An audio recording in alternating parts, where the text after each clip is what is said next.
साथियों सलाम, नमस्ते, सत श्री अकाल और जय हिंद। जंतर मंतर के घन चक्कर के बाद दोस्तों भारतीय जनता पार्टी कांग्रेस को घेरने में लगी। आपने देखा था पिछले दिनों कांग्रेस दफ्तर पर भारतीय जनता पार्टी के कार्यकर्ताओं ने धावा बोला और अब नेशनल मीडिया जमकर, जिसे कुछ लोग गोदी मीडिया कहते हैं, झारखंड के जेपीएससी के गड़बड़ घाले को उठा रहा है। उठाना भी चाहिए, लेकिन इसके पीछे मंशा दरअसल ये है कि जो केंद्र सरकार के ऊपर आरोप लगे थे उसकी किसी तरह धुलाई की जाए, वॉशिंग मशीन जैसे होता है इस टाइप का।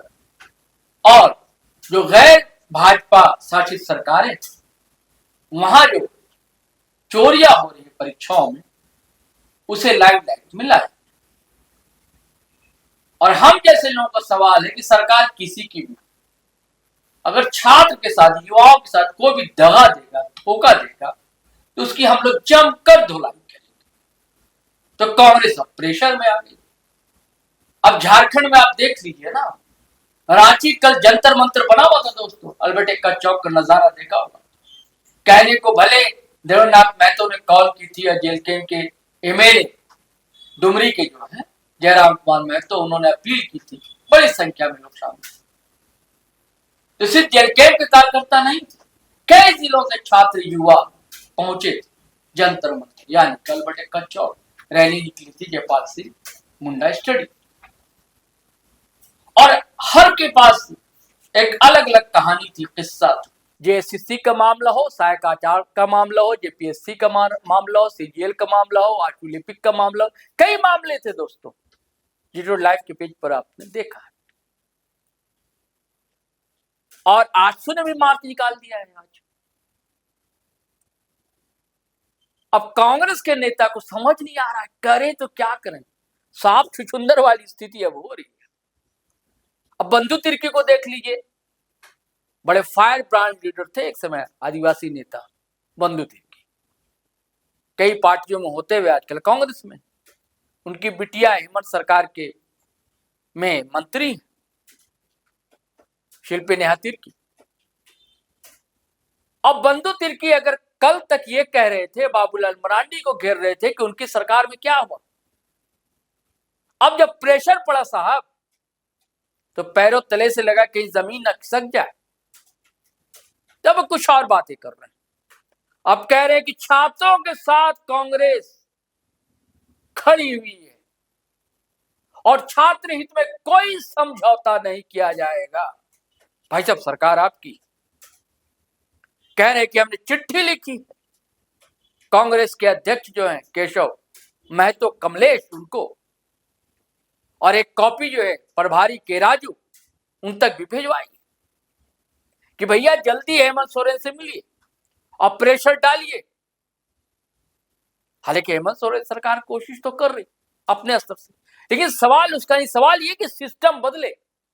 जो जंतर मंतर दिल्ली में भी छात्र हुए थे, उनका सिर्फ ये नहीं था कि नीट पेपर लीक और आप दोबारा परीक्षा करा दीजिए, सवाल ये नहीं, सवाल ये कि सिस्टम बदले। ऐसा बार बार क्यों होता है, और अपने झारखंड में भी बार बार ऐसा क्यों हो रहा है? सवाल सिर्फ एक परीक्षा का नहीं है, पूरी प्रणाली का जो परीक्षाएं ली जाती।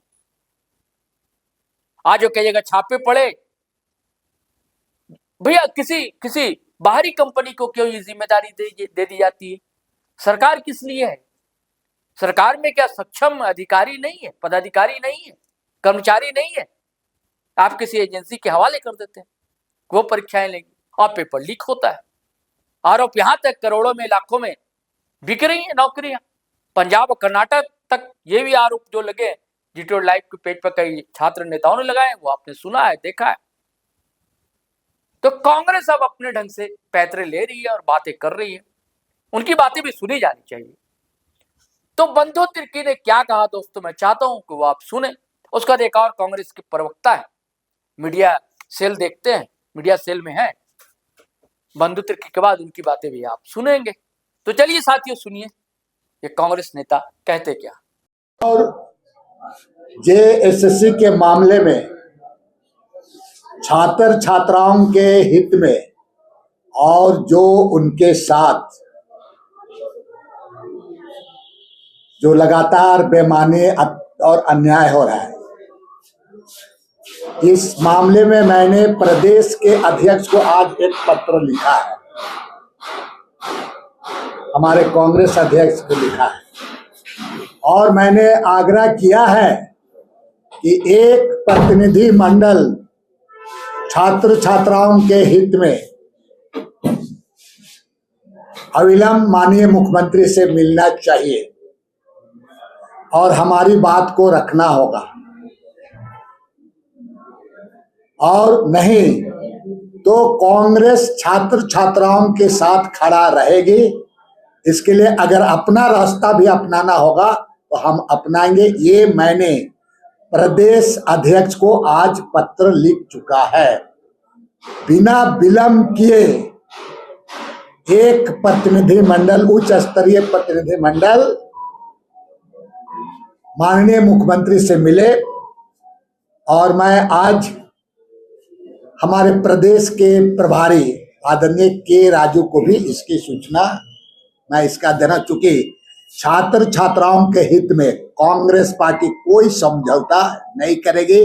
जो हमारे आदरणीय राहुल गांधी जी और कांग्रेस पार्टी लगातार लड़ रही है, इसमें हम कोई समझौता नहीं करेंगे। हमें जो भी रास्ता अख्तियार करना होगा इसके लिए कांग्रेस पार्टी को सोचना ही होगा, झारखंड प्रदेश पार्टी। आप सरकार के अंग भी है, इसी के लिए मैंने कहा कि मैंने पत्र लिखा है माननीय हमारे प्रदेश अध्यक्ष को कि एक प्रतिनिधि मंडल को इन विषयों पर जाके बात करना चाहिए, बताना चाहिए। हम छात्र हित में किसी भी हालात में हम कोई चीज से कंप्रोमाइज नहीं करना है, और कांग्रेस पार्टी इस मामले में बिल्कुल अधिक है। इसलिए क्योंकि ये झारखंड प्रदेश का मामला है, जल्द से जल्द एक प्रतिनिधि मंडल मिल करके हमारी बातों को अवगत कराना चाहिए, मिलना चाहिए और रिजल्ट ओरिएंटेड होना चाहिए। हाँ, जो कंफ्यूजन है वो दूर होना चाहिए कि हम क्या करना है। छात्र छात्राओं को न्याय मिलना चाहिए और हम उनको न्याय मिले उसी के पक्ष में, और दोबारा इस तरह की बहुत सारी चीजें उसको हम पार्टी में चर्चा कर लिया जाएगा।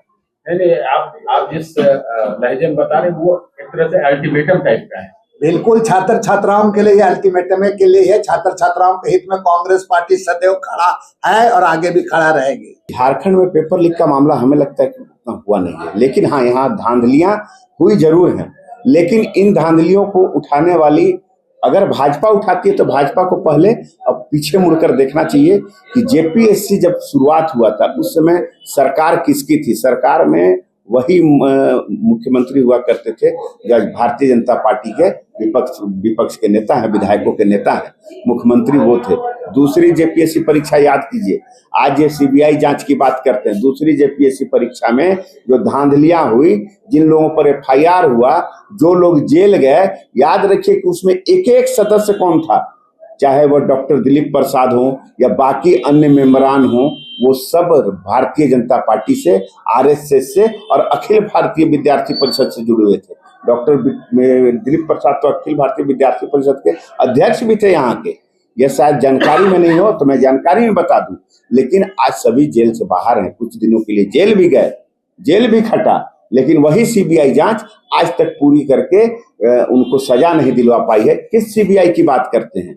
इस बीच में कि 12 वर्षों से उनकी सरकार है पूरे केंद्र में, उसके पहले भी सरकारें थी। झारखंड जब बना था उस समय भी केंद्र में भाजपा की सरकार थी, भाजपा एनडीए की सरकार थी। वो जांच की बात न करे, भ्रष्टाचार की बात न करे। जेपीएससी में 15 वर्षों से ज्यादा समय तक शासन करने वाली भाजपा 17-18 साल तक शासन किया, मात्र 6 परीक्षा कराई जेपीएससी की, और सभी का सभी भ्रष्टाचार का भेंट चढ़ गया। कितनी नियुक्तियां, मेरी बातों को सुनिए, कितनी नियुक्तियां हुई वह देख लीजिए, और इन 6 वर्षों के शासन काल में महागठबंधन ने कितनी नियुक्तियां की हैं वह देख लीजिए। सवाल उठते हैं, निश्चित रूप से कहीं ना कहीं सवाल उठा होगा, तभी इस तरह का आंदोलन हो रहा है। लेकिन जेपीएससी के अध्यक्ष का इस्तीफा हुआ, जांच जारी है, कई लोग जेल गए हैं। हमें बताइए, जब नीट का जब पेपर लीक हुआ था, कितने एनटीए के सदस्यों को और अध्यक्ष को बर्खास्त किया गया था? ढाक के 3 किसी के ऊपर कार्रवाई हुई थी क्या? नहीं हुई थी। इतना बड़ा मामला मेडिकल का स्कैम, संजीव मुखिया बेदाग छूट गए भाजपा का शासन आते ही, जिसके बारे में कहा जाता है कि परीक्षा माफिया हुआ था। बाबूलाल मरांडी कह रहे हैं कि ठीक है हमारे रीत में गड़बड़ियां हुई, मुझे अरेस्ट कर लिया जाए या अभी सबूत है तो, या फिर उस गड़बड़ी को कंटिन्यू क्यों किया? अरे गड़बड़ी वहां सिग्नेचर बाबूलाल मरांडी जी का उस पर नहीं ना होगा तो अरेस्टिंग कैसे होगा? सिग्नेचर कर देते तो अरेस्टिंग हो जाती। वो तो जो अध्यक्ष था उस समय, तत्कालीन अध्यक्ष जो मेंबरान थे जिन्होंने सिग्नेचर किया, उनकी अरेस्टिंग हुई। लेकिन इतना वर्ष बीत गया, कितना 5 साल उधर वाजपेयी जी की सरकार, एनडीए की सरकार रही, और उसके बाद आप 15 साल तक यहाँ पर सरकार में रहे, 5 साल रघुवर जी की सरकार रही। वही सीबीआई आपकी एजेंसी है और वही ईडी आपकी एजेंसी है जो कि उनके कहने पर कहीं भी पहुंच जाती है। क्यों नहीं आज जेल चले जा रहे हैं? क्यों नहीं फास्ट ट्रैक कोर्ट का गठन किया जा रहा है? आप बात करते हैं, दोहरी नीति अपनाते हैं।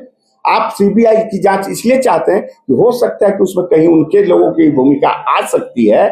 अभी तो जांच जारी है, सीआईडी जांच करेगी तो दूध का दूध पानी का पानी करेगी, आ सकती है तो सीबीआई रहेगा तो उनको बचने में आसानी होगी। रांची के सड़कों पर जो छात्र प्रोटेस्ट कर रहे हैं, उनका दावा है या उनका एलिगेशन है, उनको रोका जा रहा है रांची में? नहीं, ऐसा कुछ भी नहीं है।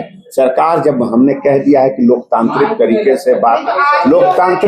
से बात रखनी चाहिए, तो लोकतांत्रिक तरीके से बात यहाँ छात्र रख रहे हैं, उनकी बातों को सरकार सुन रही है, उनके एलिगेशंस को सुन रही है, उस पर जांच जारी है। और सरकार ने यह देखते हुए सिर्फ जेपीएससी के ही नहीं बल्कि आगे आने वाले कुछ परीक्षाएं जो होने वाली थी उनको भी स्थगित कर दिया गया है, ताकि अगर हम में कोई गड़बड़ी है, परीक्षा प्रणाली में कोई गड़बड़ी है, तो उसे तुरंत उसमें सुधार कर निश्चित रूप से एकदम भ्रष्टाचार मुक्त परीक्षा ली जाए और भ्रष्टाचार मुक्त जो रिजल्ट है वो दिया जाए। यहाँ मामला जेपीएससी का यह है कि वहाँ 3 सदस्यों ने शायद, जैसा सुनने में आया है, हस्ताक्षर करने से इनकार कर दिया था, या बिना उन सदस्यों के हस्ताक्षर के रिजल्ट जारी हुआ है, इसलिए गड़बड़ियां सामने आई हैं। और कुछ और मामला भी हो सकता है जो हमें सुनने को आया है, मेरे पास आधिकारिक रूप से ऐसा कोई पत्र नहीं है। तो एक रिजल्ट वो हुआ मरांडी जी के समय में, उनके मुख्यमंत्रित्व काल में, कि वहां पर सारे सदस्यों के हस्ताक्षर थे और उसमें जो गड़बड़ियां दिख रही हैं वो सामने दिख रही हैं। एक यहाँ गड़बड़ी हुआ कि अगर किसी को गड़बड़ी लगी, किसी सदस्य को, माननीय सदस्य को, उन्होंने हस्ताक्षर करने से इनकार कर, जांच जारी है, सामने में सच आ जाएगा, गिरफ्तारियां हुई हैं। पर सवाल ये होता है कब तक ये आरोप प्रत्यारोप होता रहेगा, कब ये व्यवस्था सुधरेगी? क्योंकि जनता कहीं ना कहीं भरोसा की है, तब आपको वोट दे करके भी आप लोग को लाई है। बट हम लोग के शासन में भी यही चीज, हम आरोप प्रत्यारोप नहीं लगा रहे हैं, हम पर आरोप लगा रहे हैं जो लोग, जो छात्रों के खिलाफ, जिन्होंने लाखों छात्रों का भविष्य बर्बाद किया, उस व्यक्ति का स्वागत ऐसे वो लोग कर रहे हैं संसद के दरवाजे पर, और शिक्षा मंत्री उसको बनाया जा रहा है इस देश का, जो कि एक बिल्किस बानो महिला थी जिसका कि बलात्कारी के केस में उनका नाम दर्ज किया गया था। नाम दर्ज नहीं, माने कि उनके लोग जो बलात्कार के केस में आरोपी थे उनका स्वागत वो करते थे, वो शिक्षा मंत्री उनको बनाया गया, उन्होंने स्वागत किया था एक जमाने में। खैर वो बातें अलग है, और हम आरोप नहीं लगाते हैं। भारतीय जनता पार्टी पर क्या आरोप लगाना, वो तो खुद गहरे काले रंग के दलदल में धसी हुई है। मोबिल निकला हुआ काला मोबिल होता है, उसमें रंगा हुआ है भाजपा का चेहरा, उस पर क्या आरोप लगाना? उस पर आरोप नहीं लगा रहे, हम आरोप लगाने के बजाय कार्रवाई करते हैं। पद से हटे, जेपीएससी अध्यक्ष ने इस्तीफा दिया, सीआईडी जांच कर रही है, बगैर यह देखे कि कुछ दिनों पहले वो किस पद पर थे, और आज उनसे जांच, अगर पूछताछ करना है तो पूछताछ करेंगे। लोगों की गिरफ्तारियां हुई, हम कार्रवाइयां करते हैं, गिरफ्तारियां करते हैं और सच को सामने लाते हैं। पर ये हो ही क्यों रहा है? सीट बिक जा रहा है, पैसे वाले लोग सीट खरीद ले रहे हैं। ये बात आप कह सकती हैं, कहीं ना कहीं लोग, कहीं ना कहीं अगर जिसको जिम्मेवारी दिया जाता है, ये सिर्फ यहाँ की बात नहीं है, कहीं ना कहीं किसी को अगर जिम्मेवारी दी जाती है तो पास्ट अगर उसका अच्छा रहता है और प्रेजेंट में अगर कहीं कुछ गड़बड़ियां करते हैं, तो यह देखने को मिलता है कि शायद जिम्मेवारी सरकार ने जिसे दे दी है, अगर वो आगे चल के गड़बड़ियां करे तो इस पर तो कार्रवाई नहीं की जा सकती है ना। किसी के बारे में अगर बोला जा रहा है जिस एजेंसी को आप लोग जेपीएससी की एग्जाम कंडक्ट करवाने के लिए दिए थे, वो ब्लैक लिस्टेड मतलब एजेंसी, ये तो जांच जारी है कि ब्लैक लिस्टेड हुए थे, नहीं हुए थे, क्या हुआ था, किन परिस्थितियों। हमारे पास चूंकि सारा पेपर नहीं है, ये कार्मिक विभाग का मामला है, सारा कुछ उधर का मामला है, इसलिए बहुत ज्यादा इस पर कुछ कहा नहीं जा सकता है। जेएनजी का फ्रस्ट्रेशन बीजेपी की ओर दिख रहा है, कहीं ना कहीं भरोसा कांग्रेस की तरफ आ रहा है, पर इस तरह का मामला अगर उनके शासित राज्यों से आएगा तो कहीं ना कहीं डगमगाएगा ये। नहीं, ये निश्चित रूप से कि उनका भरोसा भारतीय जनता पार्टी की सरकार से इसलिए उठ गया है कि लगातार वो देख रहे हैं कि शिक्षा व्यवस्था की पूरी पद्धति बदली जा रही है। वो एक नई शिक्षा व्यवस्था लागू करना चाह रहे हैं, जिसको कि जेएनजी ही क्या कोई देश का स्टूडेंट स्वीकार नहीं कर पा रहा है। नई शिक्षा पद्धति इस तरह से बदली जा रही है जिस तरह का कि मिजाज भारत जैसे लोकतांत्रिक देश का नहीं है। स्टूडेंट वो नहीं पढ़ना चाहते जो कि अब पढ़ाना चाहते हैं, सांप्रदायिकता की भाषा स्टूडेंट वो नहीं पढ़ना चाहते। तो साथियों, आपने बंधु तिर्की को सुना और मीडिया सेल में जो साथी हैं कांग्रेस के नेता हैं उनको भी आपने सुना है। अब देखिए कांग्रेस कितना प्रेशर डाल पाती है, और कांग्रेस तो सरकार में शामिल है। अब परीक्षा का जो सिस्टम है लेने का किस तरह बदलता है। सिर्फ एक दो लोगों की गिरफ्तारियों से ही बात नहीं बनेगी, बात है कि पूरा सिस्टम बदले, सवाल इसका है। चलिए, हमें तो उम्मीद है, हमें आस है। चलते साथियों, फिर नए वीडियो के साथ हाजिर रहेंगे। आपसे वही गुजारिश है कि अगर आप पहली बार आए हैं तो चैनल सब्सक्राइब कर लें, फेसबुक पर देख रहे हैं तो फॉलो कर लें पेज को, और वीडियो हमेशा की तरह धड़ाधड़ फटाफट खटाखट शेयर करें, लाइक करें, कमेंट करें। आज्ञा दें, इजाजत दें। जय हिंद, जय भारत।